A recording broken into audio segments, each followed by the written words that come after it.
Boa noite a todos os irmãos, mais uma vez, esses preciosos momentos que o Senhor nos concede de meditarmos nas suas Sagradas Escrituras, e hoje nós temos a oportunidade de meditarmos no trecho das Sagradas Escrituras que se encontra em Mateus 8, 28 a 34.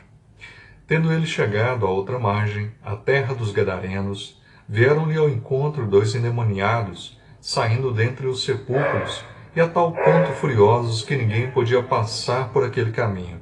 E eis que gritaram: Que temos nós contigo, ó Filho de Deus?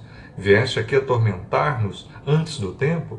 Ora, andava pastando, não longe deles, uma grande manada de porcos. Então os demônios lhe rogavam: Se nos expeles, manda-nos para a manada de porcos, pois ide, ordenou-lhes Jesus.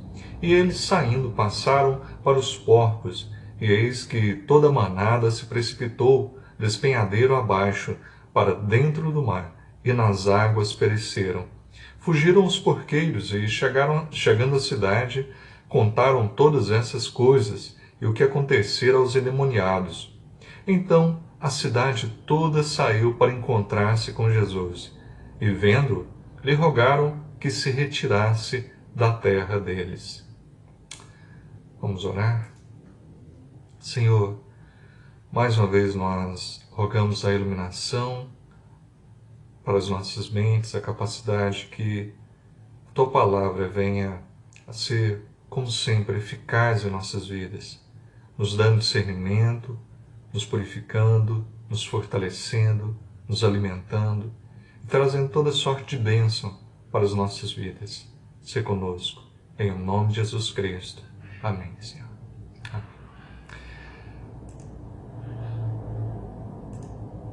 Os Gadarenos. Os Gadarenos, Mateus 8, 28, é mencionado esse nome, eram aquelas pessoas naturais, de naturalidade Gadara, uma das cidades chamadas Decápolis.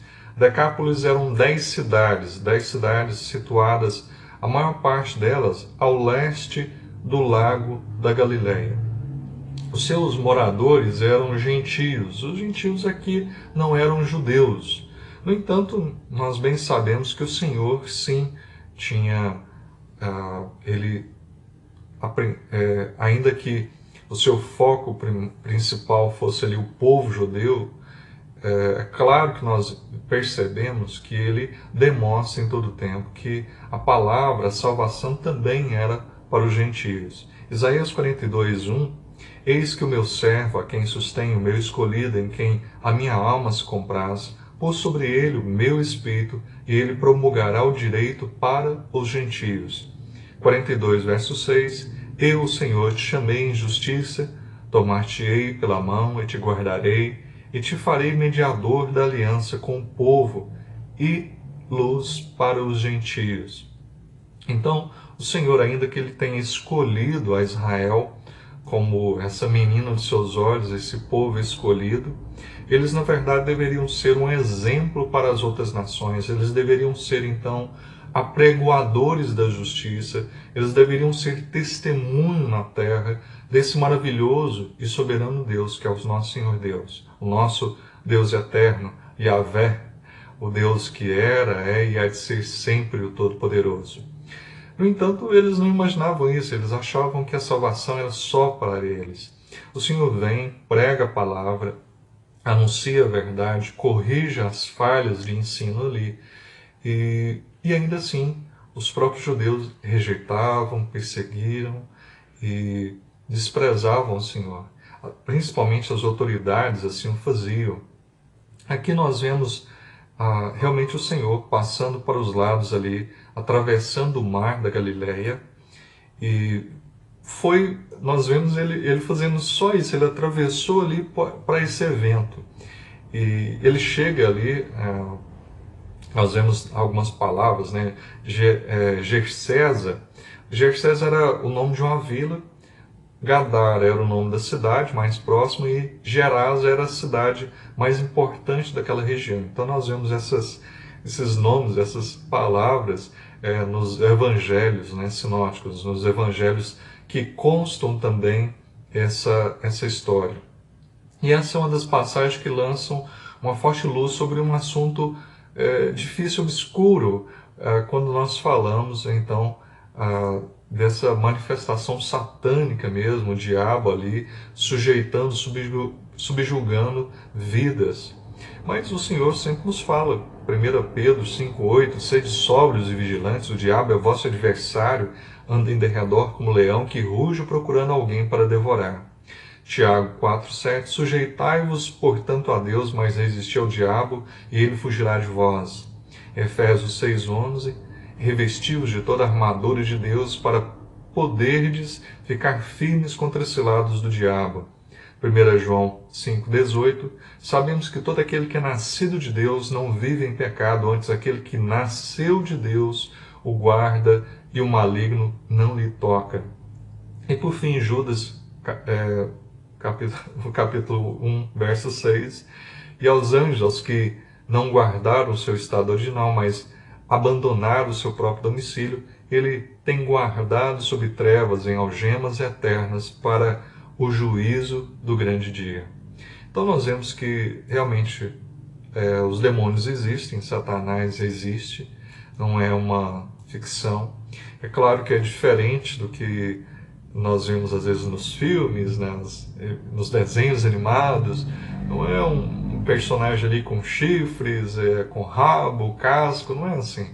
Na verdade, essa noção é uma noção que foi criada pelos séculos ali, foi tomado da mitologia grega, pela Igreja Católica, e foi inserido essas características.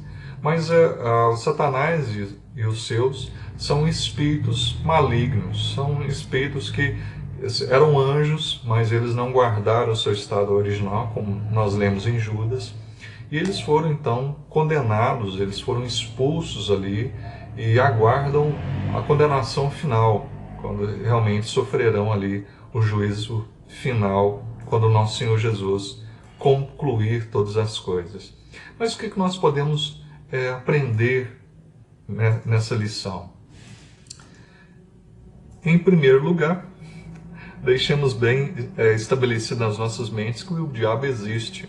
Se não existisse, a Bíblia não falaria, não estaria nos advertindo, o Senhor não estaria falando que é um inimigo, que nós temos que tomar cuidado. Se não fosse real, o Senhor de forma alguma estaria sempre falando dele.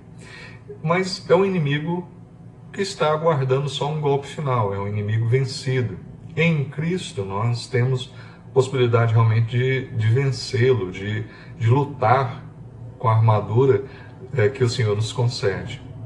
Então essa é uma terrível verdade, mas que é muito desconsiderada. Muitas pessoas preferem fazer de conta que não existe, evitar mencionar. Existe um espírito, então, invisível, sempre próximo de nós, como esse leão que anda ao derredor, poderoso e cheio de malícia, interminável contra as nossas almas. É um inimigo que realmente busca nos destruir. Veio para matar, roubar e destruir. Desde o princípio da criação, ele tem se esforçado por prejudicar ali o homem. Nós vemos isso quando ele pega Satanás e engana ali os nossos primeiros pais. Nunca deveríamos esquecer que o diabo está sempre bem perto de nós, em espírito, e sempre pronto para nos assaltar o coração com tentações. Assim como fez com os nossos pais, é claro que ele não enfiou ali o fruto na boca de ambos e os fez mastigar. Mas ele tenta, ele engana, ele seduz, ele realmente torce as palavras do nosso Senhor Deus e tenta manipular, subjugar ali o coração daqueles que deveriam permanecer no Senhor. Assim como foi o caso de Judas. Judas não permaneceu ali firme no Senhor, mas se deixou levar por um outro desejo. Ele amava mais a riqueza do que o nosso Senhor Jesus. Também, em segundo lugar, nós devemos nos conscientizar de que o poder do diabo é limitado. O diabo é real, ele é um inimigo, realmente, nossas almas, mas embora ele seja poderoso, existe alguém infinitamente mais poderoso. É aquele que tem todo o poder absoluto, que é soberano, que é o nosso Senhor Deus. Não existe essa noção que nós às vezes vemos, principalmente nos desenhos animados, como que ali um anjinho, um diabinho lutando e se esforçando. Não, não é assim. Na verdade, Deus não tem esforço nenhum. Quando em Apocalipse fala, quando o Senhor vier, dará cabo dos seus inimigos com sopro. Não é nada. Eles não são nada. O Senhor tem todo, absoluto poder. Só que o Senhor tem um propósito para todas as coisas. Ele permite por pouco tempo, e isso até sob até determinado ponto, por seus motivos. O Senhor permite, então, que ainda exerça certo poderio, certo domínio nesse século.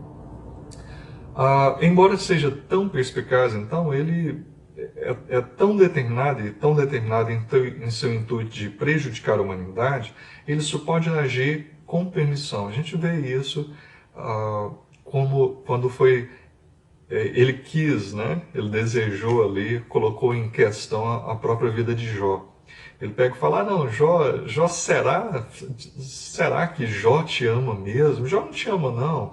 Jó, na verdade, é um interesseiro. Você deu saúde, deu riqueza, encheu ele de filhos, ele tem tudo. Como é que ele te ama por interesse? Ele te serve, te adora por interesse. E então, o Senhor permite que fosse tirado ali os filhos, a riqueza, fosse tirado. Mas ele determina, não toque na vida dele. Então o Senhor determina até onde poderia ir.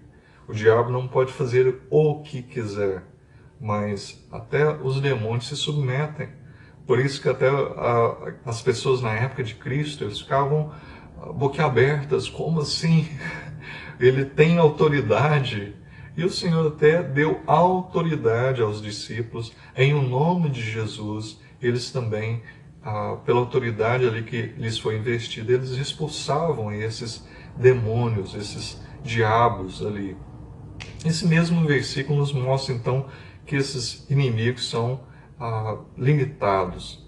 E o texto fala, né, vieste aqui nos atormentar antes do tempo, manda-nos para a manada dos porcos. Eles têm um tempo determinado, eles sabem que logo o que lhes espera é o julgamento, o juízo eterno sobre a vida, sobre eles. Também manda-nos para os porcos, eles não podiam fazer o que queriam, mas eles, então, foi-lhes autorizado que fossem ali para os porcos. Em terceiro lugar, nós deixemos firmemente estabelecido em nossas mentes que o nosso Senhor Jesus Cristo é o grande libertador do homem do poder do diabo. Ele não somente pode remir-nos de toda iniquidade, livrar-nos de toda iniquidade, mas também desse presente mundo mau e do diabo. O Senhor nos liberta desse jugo de escravidão, não só do pecado, mas também do diabo, do mal que pode ser feito conosco. Desde já muito profetizado que Deus nos haveria de nos libertar desse jugo. Lá em Gênesis 3,15 fala que o Messias, o Salvador, aquele que viria nos resgatar, esmagaria a cabeça da serpente. Cristo fez isso quando se entregou ali na cruz do Calvário. Ali foi o esmagar a cabeça da serpente, quando o Senhor veio e triunfou sobre Satanás ali na cruz do Calvário. Ele mostrou seu total domínio sobre Satanás, curando a todos os oprimidos do diabo. Atos 10, 38. Vamos abrir lá? Atos 10, 38.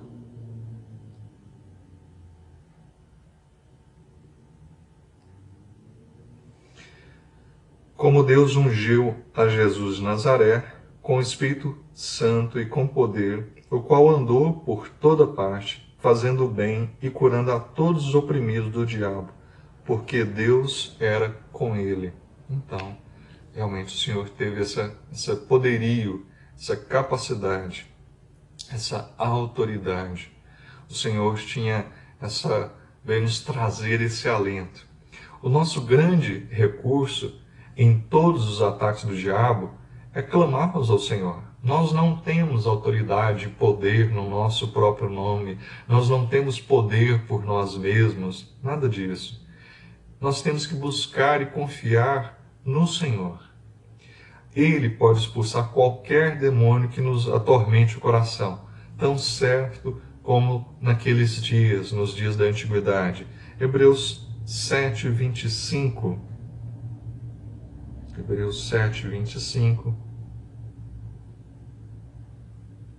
Por isso também pode salvar totalmente os que por ele se chegam a Deus, vivendo sempre para interceder por eles. O nosso Senhor sempre está disposto, está sempre presente na vida daqueles que o buscam, daqueles que o clamam, daqueles que rogam a Ele, daqueles que confiam nele. Também não deixemos em quarto lugar, não deixemos essa passagem se observar o doloroso mundanismo dos gadarenos. Aquele povo, infelizmente, não louvou ao Senhor, não reconheceu o poderio ali de Cristo, mas eles agiram de uma forma diferente. Os porqueiros, aqueles que cuidavam dos porcos, viram aqueles porcos, aquela manada de porcos os quais ali foram realmente possuídos por aqueles espíritos malignos, por aquela legião, vários espíritos ali. E quando se jogaram no despenhadeiro ali, os porqueiros fugiram, foram para a cidade, contaram tudo que tinha acontecido, e a cidade toda não veio para adorar ao Senhor, ou reconhecer, nossa, o Senhor é poderoso, o Senhor tem autoridade.